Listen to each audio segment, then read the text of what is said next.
To meet another of Moscow's talented expats now. This time we're heading to an American university that lies right in the heart of the Russian capital. Yes, it's here that we met a professor who spends as much time learning as he does teaching. And to find out more, let's check out this week's Prime Portrait.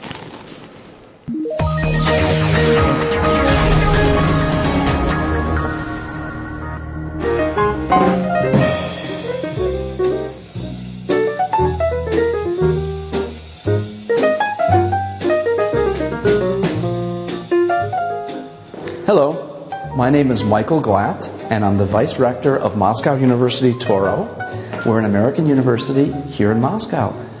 Come with me and I'll show you around. When I first got here, it was right at the default, and as I recall, it was the ruble was something like, at the time, I think it was 6 rubles to the dollar.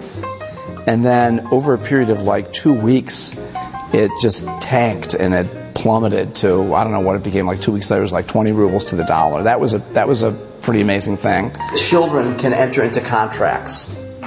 No, because they can't measure, they can't decide. So, at the bottom of 244 we have this concept of the age of majority.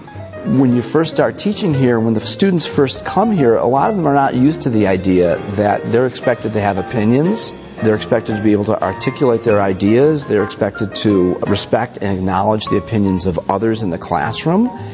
And that they're not expected to simply parrot what the instructor says.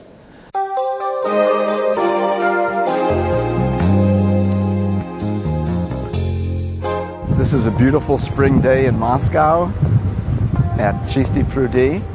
And during my free time, I love to walk around Moscow and look at the beautiful architecture.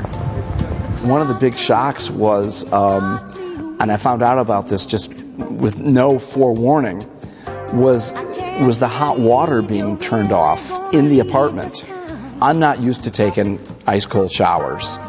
And that's not how I want to wake up every morning. So I remember saying, I'm going to get a hot water heater. And it was one of the first words that I learned in Russian. Voda grivatel. So we have a special exception that says, if minors are buying necessaries, как по-русски necessaries, necessities. Необходимейшие. If minors are buying necessaries, that they can make a contract for. And one of the things that we're doing here is trying to educate these students so that they can become managers in an international context or in Russia, or of course the highest compliment would be if they graduated from TOURO and started their own business. In addition to my interest in Russian architecture, I collect pre-revolutionary Russian glass bottles, including pharmacy and apteka bottles. And I have a 120-year-old glass bottle that was sold in a pharmacy in this building.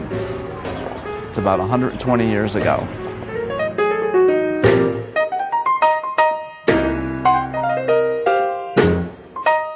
It's a magic place, and every time I go back to the States, I'm always thinking about coming back to Moscow.